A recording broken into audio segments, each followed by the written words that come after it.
para terminar este tema hablaremos de las indicaciones relativas al uso del alimento, que en determinados casos también son unas indicaciones obligatorias en el etiquetado.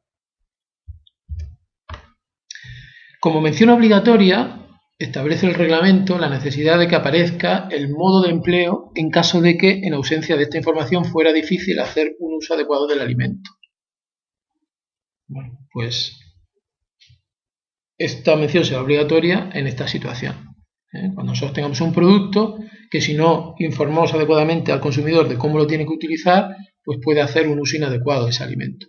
En esos casos, la ley define que tenemos que decirle al consumidor cómo hacer ese uso. Eso en cuanto al uso. Luego también el reglamento establece unos requisitos en cuanto a la conservación del alimento. En concreto, pues nos dice que cuando los alimentos requieran unas condiciones especiales de conservación y o utilización, se indicarán dichas condiciones. Si nuestro producto se tiene que almacenar protegido de la luz, a una determinada temperatura, a unas determinadas condiciones de humedad, pues esas condiciones se tienen que indicar en la etiqueta.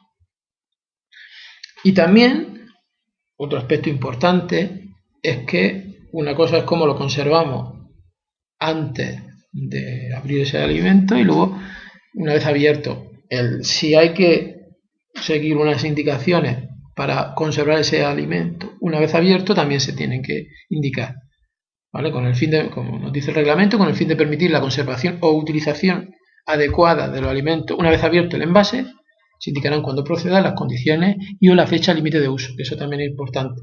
Y nosotros podemos tener una fecha de caducidad o una fecha de uso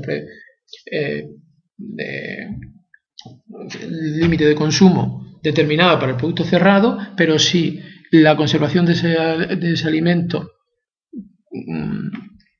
cambia cuando se abre y la fecha es otra, se tiene que indicar con fórmulas del tipo una vez abierto, consumir en un plazo de una semana. ¿Vale?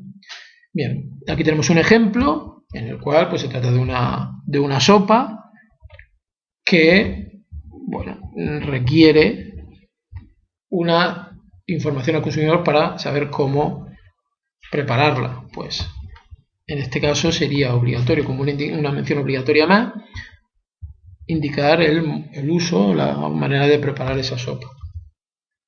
Aquí tenemos un ejemplo pues, de información de cómo conservar el producto. Y en concreto te da dos alternativas y el tiempo de conservación del alimento en esas condiciones. Y aquí sería otro ejemplo de indicación de las condiciones de conservación y almacenamiento de ese producto. Bueno, en los casos en que sea necesario y que si esa información no la tiene el consumidor y puede hacer un uso incorrecto del alimento, pues en esos casos es una mención obligatoria en el etiquetado del alimento. Aquí tenemos otro ejemplo. Una vez abierto el envase, consérvese en frigorífico. Pues nos dan indicaciones de cómo tenemos que conservar ese producto una vez abierto. Que es algo que si el consumidor tiene que conocer esa información, se tiene que incluir en el etiquetado.